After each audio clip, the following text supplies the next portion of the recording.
பார்த்து நாங்க என்ன நினைச்சோம்னா, நடந்தத ஒரு கெட்ட கனவா நினைச்சு மறந்துடு. படி நான் 2 தடவை பார்த்தேன். இவன் உருப்படவே மாட்டான். இந்த தூம், என் சுவாச காற்று, டார்க் நைட்ல வர அந்த ஜோக்கர், இந்த மாதிரி பல திருடுகள்லாம் நீங்க பாத்திருப்பீங்க. ஆமா, மங்காத்தா இந்த மாதிரி படத்துல வந்து டெக்னிக்கா திருடுவாங்க படி. அதே மாதிரிதான் நம்ம படத்துல வர ஹீரோவும் பயங்கர டெக்னிக்கல் திருட.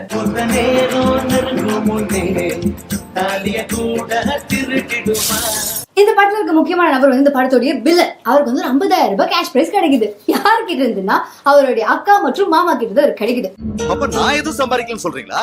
அவங்க 50,000 ரூபாய் சம்பாதிச்சு வச்சுட்டு அவங்க வந்து பொட்டுன்னு போயிட்டாங்கன்றதுனால இந்த மாமா தான் 50,000 ரூபாய் இருந்த சொத்தை வந்து, ஆனா நான் சம்பாதிச்சது 5 கோடிக்கு மேல. Number 1 businessman. ஆமா 12,000 கோடி எடுத்து விஜய் மல்லையா அங்க இருக்காரு. அவர் கூட நம்பர் 1 பிசினஸ்மேன் கிடையாது. இண்டஸ்ட்ரியிலே நம்பர் 1 இருக்கீங்க, அதுக்காக நான் உங்களை பாராட்டு. நம்பர் 1 பிசினஸ்மேன் 5 கோடி வச்சிருக்காரு, அவ்வளவுதான். அவருக்கு வந்து இப்ப பினான்சியல் கிரைசிஸ்ன்றதுனால பேங்க் வந்து அவரோட வீடை மார்ட்கேஜ் ஜப்தி பண்ண போகுது. This is the last and final back warning.